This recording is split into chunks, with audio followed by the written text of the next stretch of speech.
에게 임한 하나님의 나라를 살라, 이런 제목으로 은혜를 나누겠습니다. 우리가 하나님의 말씀을 아무리 많이 듣고 아무리 많이 배워도 그 말씀을 우리가 살아가지 않으면 그게 아무 소용이 없어요. 그래서 오늘 이제 우리 신년 올 한해도 하나님의 나라를 살아가는 저와 여러분 되기를 간절히 소원하면서 은혜를 나누겠습니다. 초대교회 성도들은 그 예수님이 다시 오심을 간절히 기다리던 사람들이었어요. 로마의 그 압제 속에서 그 신앙생활을 하는 게 정말 어렵고 정말 고통스러운 그러한 그 상황이었지만, 그러나 이들은 예수님이 오시면 이 고통을 끝내시고 정말 그동안의 모든 그 신앙을 지키기 위해서 몸부림쳤던 모든 아픔과 슬픔을 모두 씻어 주시리라는 그런 소망을 가지고, 그 믿음과 소망을 가지고 메시아를 기다렸던 사람들입니다. 우리나라에도 복음이 처음에 들어왔던 조선시대도 마찬가지예요. 일제의 그 압박과 핍박 속에 목숨 걸고 복음을 지켜야 했던 우리나라 크리스찬들도 구름 타고 다시 오시겠다 약속하신 주님이 속히 오셔서 이 모든 고통과 아픔을 끝내 주시기만 기다렸던, 그러면서 믿음을 지켜왔습니다. 그래서 우리 주기철 목사님은 어제나 오늘이나 눈물 머금고 내 주님 오시기만 기다립니다, 이런 노래를 하셨습니다. 이런 찬양을 지으셔서 노래를 하셨는데, 그러나 여러분, 그 믿음의 선진들이 기다리던 하나님의 나라는 저 천국에서만 이루어지는 것이 아니라 우리가 구름 타고 들림받아 천국에 가서 저 영원한 나라에만 가서 이루어지는 것이 아니라, 예수님이 이 땅에 오시면서 이 땅에 이곳에 우리 가운데 임하셨다는 것을 믿으시면 아멘. 아멘. 네. 하지만 아직 완성되지는 않았습니다. 재림주로 이 땅에 다시 오실 때는 완전해질 것이지만, 그러나 예수님을 믿는 우리의 마음 가운데, 우리의 삶 가운데, 인생 가운데 하나님의 나라가 임했다는 그 사실을 우리는 늘 기억하면서 오늘도 내일도 그 하나님의 나라를 살아가는 저와 여러분 되기를 축원합니다. 네, 예수님께서 세례를 받으신 후에 주로 어디서 활동하셨냐면은 가버나움에서 활동하셨어요. 그곳에서 이사야의 예언을 이루시지요. 우리 16절 한번 읽겠습니다. 이사야의 예언이 무엇이었을까? 16절 시작. 흑암에 앉은 백성이 큰 빛을 보았고 사망의 땅과 그늘에 앉은 자들에게 빛이 비쳤네. 이것이 이사야의 예언이었어요. 그런데 예수님께서 이사야의 예언을 이루셨습니다. 예수님은 생명의 빛으로 이 땅에 오셨고, 그리고 그 빛을 사망 가운데 있던 우리에게 비추어 주신 것입니다. 아멘. 이후부터 예수님은 공생의 메시지를 전하셨는데, 그 첫 번째 메시지가 뭐냐 하면은 바로 17절입니다. 17절 우리 함께 읽겠습니다. 시작. 이때부터 회개하라, 천국이 가까이 왔느니라. 네, 이때부터 예수님께서 공생애를 시작하시면서 이 선포했던 그 첫 번째 메시지가 바로 회개하라입니다. 회개하라, 천국이 가까이 왔느니라. 네, 예수님은 이 말씀을 통해서 우리에게 천국, 하나님의 나라가 임하는 순서를 말씀해 주셨어요. 우리에게 하나님의 나라가 임하고 내가 하나님의 나라를 살아가기 위해서 무엇을 가장 먼저 해야지 되느냐? 그것은 바로 우리가 예수님을 영접하고 하나님의 나라를 살기 위해서 첫 단계가 바로 내가 죄인임을 고백하는 것입니다. 죄인임을 고백하고 회개하는 것입니다. 이 회개 없이 예수님을 나의 구주로 영접하는 것은 불가능합니다. 그래서 예수님도 세례 요한처럼 회개하라는 메시지를 가장 먼저 선포하신 것입니다. 회개 없이 하나님의 나라를 살 수 없습니다.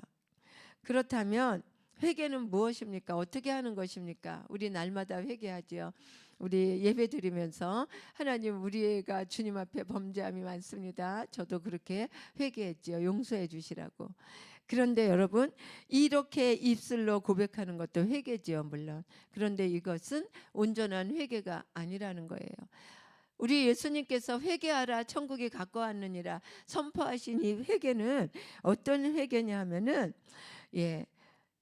유턴하는 거예요. 주인을 바꾸는 것입니다. 즉 하나님을 떠난 상태에서 내가 그동안 살아왔던 하나님을 떠난 상태에서 돌이켜서 하나님께로 유턴하는 것입니다. 완전히 돌이키는 거예요. 집 나갔던 탕자가 다시 아버지 집으로 돌아오는 것. 이것이 바로 회개고 이렇게 회개한 자에게 회복이 있습니다.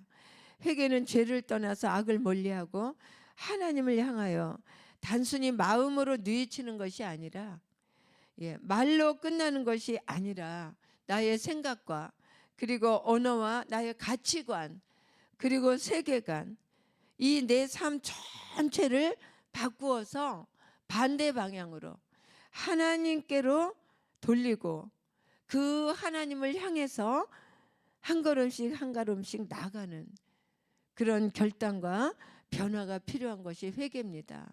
우리가 수십 년 예수를 믿고 정말 요새는요 막 설교도 얼마나 많은지 몰라요. 얼마나 많이 듣는지 몰라요. 우리 목사님의 설교는 일주일에 한 번 들으면서 주일날 와서 집에서 하여튼 간에 유튜브 설교는 아주 수십 번씩 듣는 성도도 있어요. 그리고 저한테 막 말합니다. 어느 목사님 설교가 너무 은혜스럽어요. 어쨌어요 하면서. 여러분 그런데요. 이 말씀이 나에게 내 삶 속에 내가 실천하지 않고 내 삶에 적용되지 않는다면 이 말씀을 내가 살아내지 않는다면 그래서 이 말씀대로 변화되지 않는다면 아무리 말씀을 많이 듣는다고 그것이 내게 무슨 소용이 있겠습니까? 소용이 없다는 것에 머리 믿음, 귀신 믿음이라는 거예요. 머리 믿음은 지식적인 믿음은 귀신들도 있어요. 그래서 성경에 보면은 예수가 그리스도인 것을 귀신들도 알고 떠느니라. 근데 왜 귀신 됐을까? 알기는 아는데 믿지를 않았기 때문에 귀신 된 거예요. 알고 떤다는 거예요. 여러분 하나님의 말씀이 우리가 지식적으로 갖고 있으면 내 삶 가운데 살아내지 못하고 변화가 없으면 소용이 없다는 거예요. 하나님의 나라는 저 천국에만 있는 것이 아니라 예수님이 오시면서 이 땅에서 나에게 임하셨다는 거예요. 그래서 우리는 예수 믿는 사람들이면 바로 이 회개가 필요한 거예요. 이렇게 회개한 사람에게 하나님의 나라가 임합니다. 하나님의 나라는 물리적인 어떤 곳에만 가리키는 것이 아닙니다. 하나님이 계시는 그곳, 하나님의 다스림이 있는 그곳, 하나님의 통치가 있는 내 심령이 바로 하나님의 나라인 것을 믿으시면 아멘. 하나님의 나라를 이루는 3요소는 뭐가 있어야 돼요? 국민과 또 땅, 영토와 주권이 있어야 됩니다. 그런데 그 중에 가장 중요한 것이 바로 주권입니다. 국민과 영토가 있다 하더라도 주권이 없으면 그것은 식민지라는 거예요. 혹시 여러분 여러분의 삶이 이 죄의 식민지는 아닌지 한번 이 새벽에 깊이 묵상하고 돌아보시기를 축원합니다. 땅도 있고 그리고 나도 있어요. 이 영토도 있고 나도 국민도 있는데 주권이 하나님이 아니라는 거예요. 주인이 내가 하나님이 돼야 되는데 주인이 나라는 거예요. 이것은 뭐예요? 죄의 식민지 하에서 계속 우리는 식민지의 백성으로 살아가고 있다는 겁니다. 내 삶이 죄의 식민지는 아닌지 깊이 묵상한 이 새벽 되기를 축원합니다. 내 삶과 우리 가정의 주인이 누군지 돌아보시는 은혜가 있기를 바랍니다. 여러분 하나님과 하나님의 말씀이 내 삶의 주인이 되고 그리고 하나님의 통치가 내 삶 속에 가득히 임하기를 축복합니다.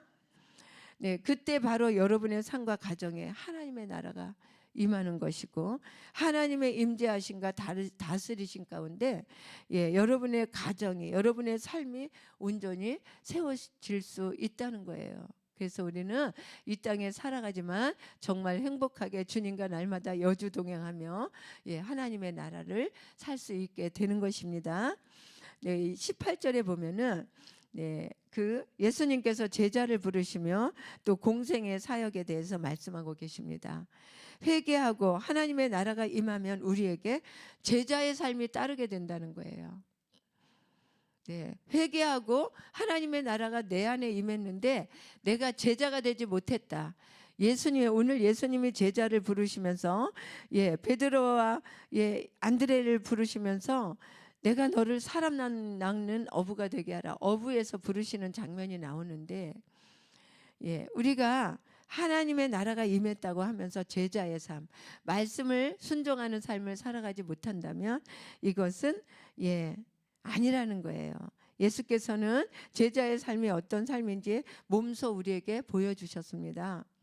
먼저 제자의 삶은 어떤 삶인가? 하나님의 말씀을 가르치시고 또 복음을 전하시고 모든 병든 것과 약한 것을 고치셨어요. 곧 우리는 제자의 삶을 살기 위해서 제자 훈련과 하나님의 복음을 전하는 복음 전하는 증인의 삶, 그리고 또 약한 이웃을 돌아보고 아픈 이웃에게 찾아가서 손을 뻗쳐 사랑을 실천하고 보여주는 하나님의 말씀, 예수님이 살았던 공생의 3년에 살았던 본을 보여주셨던 그 제자의 모습을 우리는 따라가야 된다는 거예요. 그런 삶이, 그런 변화가 나에게 없다면 그것은 회개한 삶이 아니라는 거예요. 올해 우리 교회의 믿음 생활, 그래서 우리 목사님께서 이 신앙의 길잡이, 여러분 이거 다 갖고 계시죠? 1월 1일 실천하셨죠? 그런데 아직 실천 안 하신 분들이 계시면 며칠 지나지 않았잖아요. 한 열흘 정도 지났으니까 오늘부터라도 꼭 실천하시기 바랍니다. 이것이 내가 제자의 삶을 살아가는데, 내가 하나님의 나라를 살아가는데 길잡이가 되어준다는 거예요. 이것이 꼭 어떤 큰 무엇은 아니지만 이것이 뭐예요? 나를 주님께로 이끌어가는 끈이 될 수 있다는 거예요. 그래서 목사님께서 이것을 만들어서 실천해서 행함 있는 산 믿음이 되도록 우리를 독려하고 있는 겁니다. 그래서 이 첫 장을 펴보시면 첫 장에 여주동행을 위한 7가지 신앙 원칙이 나와 있잖아요. 그래서 올해 우리가 좀 말씀 생활 체크카드도 있습니다. 잘 실천해서 신앙생활에 성장이 있으며 하나님의 나라를 살아가게 되기를 주의 이름으로 축원합니다. 여러분, 하나님의 나라는 다른 곳에 있지 않습니다. 우리가 회개하는 곳에, 그리고 죄에서 돌이키고 하나님을 나의 주인으로 모시는 그 삶 속에 하나님의 나라가 임한 것입니다. 그리고 그리스도의 제자로서 순종하며 살아가는 나의 삶 속에 하나님의 말씀을 실천하고 행함으로 나타내는 나의 삶 속에 하나님의 나라는 이미 임해 있다는 거예요. 내 뜻과 내 육신의 정욕과 그리고 내 욕심을 이렇게 버리고 하나님의 나라를 살기로 결단하고 그 모든 죄악에서 돌이켜서 하나님의 나라, 하나님의 통치 가운데 거하면서 하나님의 제자로서 하나님의 말씀 열심히 배우고 그리고 가르치면서 복음과 사랑을 전하고 실천하는 제자의 삶을 산다면 이를 통해 저와 여러분 안에 하나님의 나라, 그리고 여러분의 가정과 직장, 여러분의 삶 가운데 하나님의 나라가 풍성히 임하게 되기를 축복합니다. 포도나무와 가지처럼 주님과 생명의 연합이 이루어져서 풍성한 열매를 맺으면서 우리에게 임한 하나님의 나라를 살아가게 되시기를 주의 이름으로 축원을 드립니다. 오늘 묵상할 말씀은 첫째로 주님이 정말 그 나를 부르시고 싶어 하시는 일꾼이 되도록 베드로와 시몬과 시몬과 안드레를 그 물고기 잡는 곳까지 찾아가셔서 어부에서 부르셨던 것처럼 주님이 나를 부르시고 싶어 하시는 일꾼이 될 만큼 나는 내게 주어진 본분과 역할에 충실한 삶, 하나님의 나라를 살고 있는지 한번 자신을 돌이켜보고, 두 번째, 삶의 우선순위를 주님께 두고 주님을 닮아가는 동행하는 삶을 살아가는 주님의 제자인지 깊이 묵상해보는 이 아침 이 시간 되기를 주의 이름으로 축원합니다. 기도하시겠습니다. 하나님 아버지 감사합니다. 하나님, 우리 주님께서 이제 이 땅에 오심으로